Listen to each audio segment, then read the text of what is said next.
Selamat pagi, di sini perkenalkan kami dari kelompok 5 yang beranggotakan saya, Audiana Octavia Rumapea.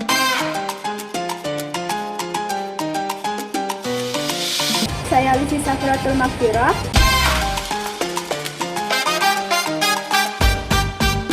Saya Nazir. Alif Nafas Sebudi. Di sini kami akan mempresentasikan sejarah Kabinet Ali Sastroamidjojo I.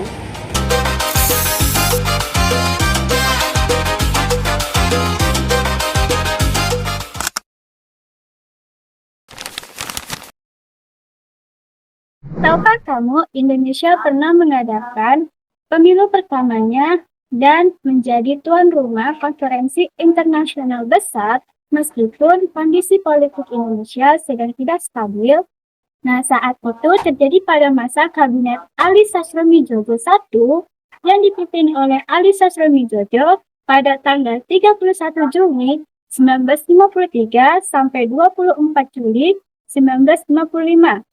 Kabinet ini dibentuk setelah jatuhnya Kabinet Muldoko akibat konflik politik dan masalah agraria atau peristiwa Tanjung Morawa pada tanggal 3 Juni 1953.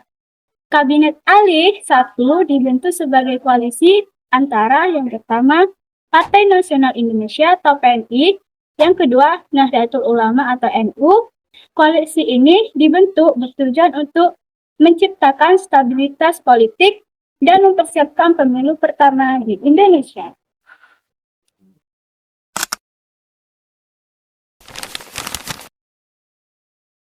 Di masa pemerintahan, Kabinet Ali Sastroamidjojo I memiliki sejumlah program kerja, di antaranya yang pertama, meningkatkan keamanan dan kemakmuran. Yang kedua, menyelenggarakan pemilihan umum atau pemilu dengan segera. Yang ketiga, membebaskan Irian Barat secepatnya. Yang keempat, melaksanakan politik bebas adil. Yang kelima, meninjau kembali persetujuan konferensi meja bundar. Dan yang terakhir, menyelesaikan pertikaian politik.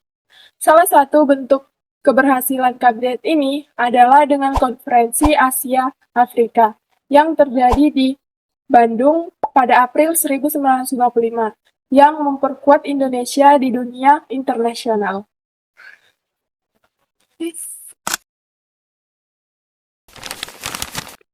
Selama menjalankan roda pemerintahan, Perdana Menteri Ali dan wakilnya Sulawesi Negoro dibantu oleh 17 kementerian.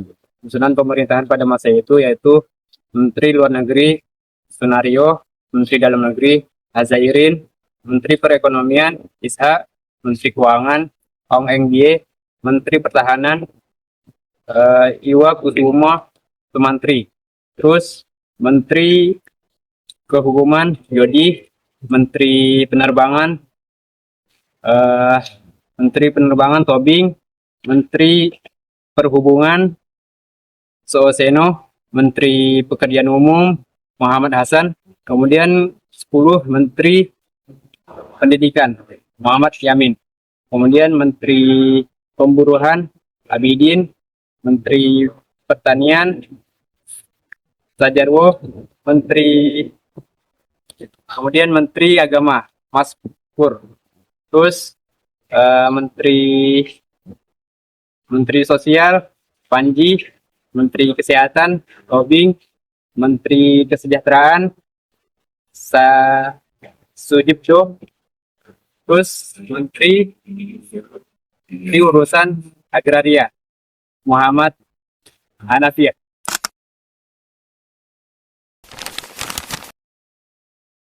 Bubar atau jatuhnya Kabinet Ali Sastroamidjojo. Walaupun menorehkan sejumlah prestasi, kepemimpinan, atau program kerja Kabinet Ali Sastroamidjojo hanya bertahan selama lebih kurang 2 tahun. Ali terpaksa harus mengembalikan mandatnya kepada Presiden Soekarno pada tahun 1955. Hal ini dipicu oleh serangkaian permasalahan yang terjadi pada masa pemerintahnya berlangsung. Berikut penyebab jatuhnya Kabinet Ali Sastroamidjojo I. Yang pertama, yaitu terjadi konflik antara PNI dan NU yang menyebabkan NU menarik dukungan dan menterian dari kabinet. Yang kedua, terjadi permasalahan keamanan akibat pemberontakan Darul Islam atau Tentara Islam Indonesia di Jawa Barat, Sulawesi Selatan, dan Aceh. Yang ketiga, yaitu terjadi konflik internal antara kabinet dengan TNI Angkatan Darat.